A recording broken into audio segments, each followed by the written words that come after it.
술람미 여인은 잃어버린 줄 알았던 신랑을 다시 만났습니다. 신랑이 보이지 않을 때 불안했습니다. 내가 무엇을 잘못했을까? 나를 미워서 떠난 것이 아닐까?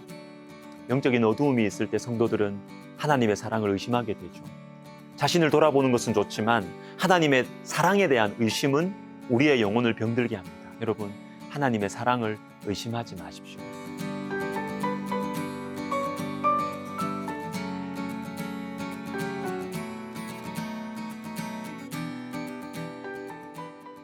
잃어버린 줄 알았던 하나님을 다시 만납니다. 다시 만난 하나님께서 나에게 하시는 말씀을 들어보십시오. 아가서 6장 4절, 내 사랑아, 너는 디르사같이 어여쁘고 예루살렘같이 곱고 깃발을 세운 군대같이 당당하구나. 10절, 아침 빛같이 뚜렷하고 달같이 아름답고 해같이 맑고 깃발을 세운 군대같이 당당한 여자가 누구인가?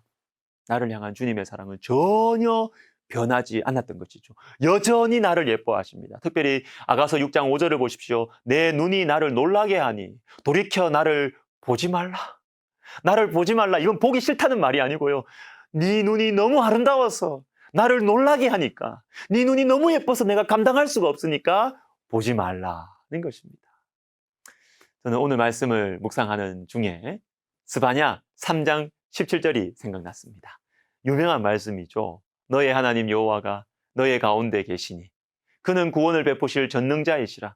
그가 너로 말미암아 기쁨을 이기지 못하시며 너를 잠잠히 사랑하시며 너로 말미암아 즐거이 부르며 기뻐하시리라 하리라. 여러분, 너를 잠잠히 사랑하시며, 이 말은 침착하게 사랑하신다는 말이 아니라 바로 앞에 나온 말씀과 연결해서 보면 기쁨을 이기지 못하시며 잠잠히 사랑하신다. 즉 너무 기뻐서 말을 못할 정도로 사랑하신다는 것입니다. 갓난아기 손주를 보는 할아버지 할머니 모습 보신 적 있으시죠? 그냥 넘어가십니다. 너무 예뻐서 어쩔 줄을 몰라 하시는 것이죠.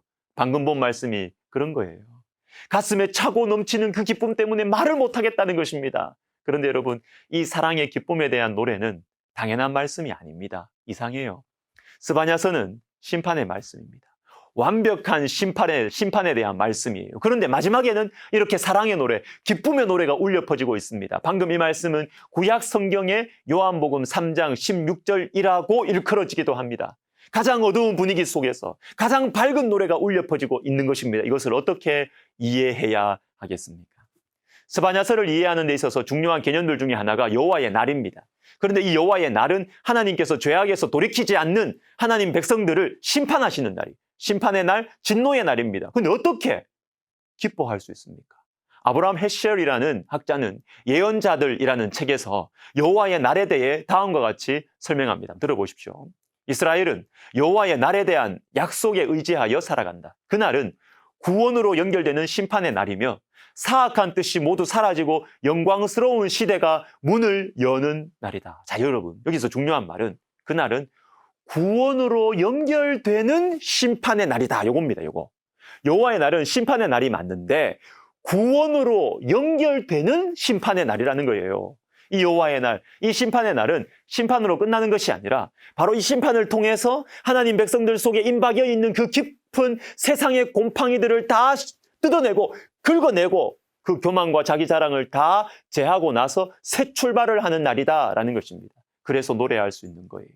하나님이 새롭게 만드실 새로운 공동체에 대한 소망의 메시지, 궁극적으로 그리스도의 대신 죽으심과 부활, 그리고 그리스도의 죽으심으로 쏟아부어진 성령 하나님으로 말미암아 시작된 이 신약의 교회에 대한 비전, 이것이 바로 패역한 이스라엘에 대한 하나님의 진노에도 불구하고 기뻐할 수 있는 충분한 이유가 되었던 것입니다. 특별히 너희 하나님 여호와가 너의 가운데 계시니, 우리 가운데 하나님이 계십니다.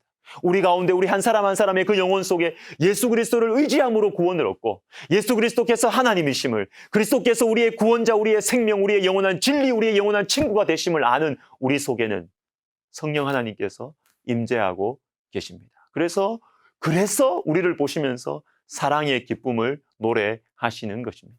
스가랴 3장 4절도 비슷한 말씀이에요. 여호와께서 자기 앞에 선 자들에게 명령하사 그 더러운 옷을 벗기라. 사탄은 우리의 더러운 옷, 우리의 죄악을 고발합니다. 그런데 하나님께서 그 더러운 옷을 벗기라고 하십니다. 그런데 여기에서 우리는 질문해야 됩니다.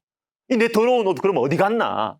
어떻게 해서 이 더러운 옷이 벗겨지는가? 질문 던져야 되죠. 당연하게 여기면 안 됩니다. 2절을 보세요. 여호와께서 사탄에게 이르시되 예루살렘을 택한 여호와께서 너를 책망하노라. 이 말씀이 중요합니다. 사탄은 우리를 책망해요. 하나님, 저 인간들 보세요. 포로 생활 다녀와도 하나님 매를 맞아도 정신 못 차리지 않습니까? 이제 포기하세요. 저 인간은 안 돼요. 이렇게 말하는 사탄을, 그런데 주님께서 책망하십니다. 사탄을. 그런데 여러분, 말씀은 사탄을 책망하는 하나님을 이렇게 소개하십니다. 여호와를, 예루살렘을 택하신 여호와. 여기에 우리의 소망이 있습니다. 하나님께서 우리를 택하셨다는 것입니다. 우리가 더러운 옷을 벗을 수 있는 다른 이유가 없어요. 하나님께서 택하셨다는 것입니다. 내가 잘 살았기 때문이 아니에요. 그리고 또 하나의 이유가 있습니다. 스가랴 3장 1절과 5절 보시면 그리스도께서 우리 앞에, 우리 곁에 계십니다.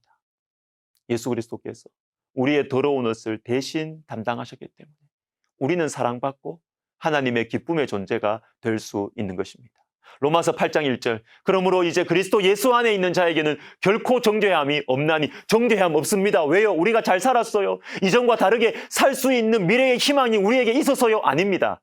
그리스도 예수 안에 있기 때문입니다.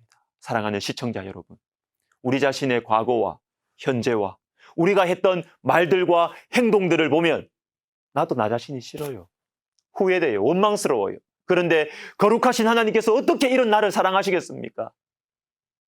그러나 여러분, 너의 하나님 여호와가 너의 가운데 계시니 예수님을 바라보십시다. 오늘도 나의 더러운 죄를 대신 지시고 십자가에 달리신 예수님을 다시 바라보십시다. 그리고 우리 영혼에 들려오는 하나님의 그 사랑의 노래에 귀를 기울여 봅시다. 너의 하나님 여호와가 너의 가운데 계시니 그가 너로 말미암아 기쁨을 이기지 못하시며 너를 잠잠히 사랑하시며. 여러분, 힘내십시오. 기도하겠습니다. 하나님, 우리가 우리 자신이 싫고 내 과거가 후회스럽고 다가올 미래가 길이 보이지 않아도 나를 기뻐하시는 우리 하나님의 그 사랑의 노래소리를 듣고 다시 일어설 수 있도록 주님, 우리의 눈을 여시고 우리의 마음을 새롭게 하여 주옵소서. 예수님의 이름으로 기도드립니다. 아멘.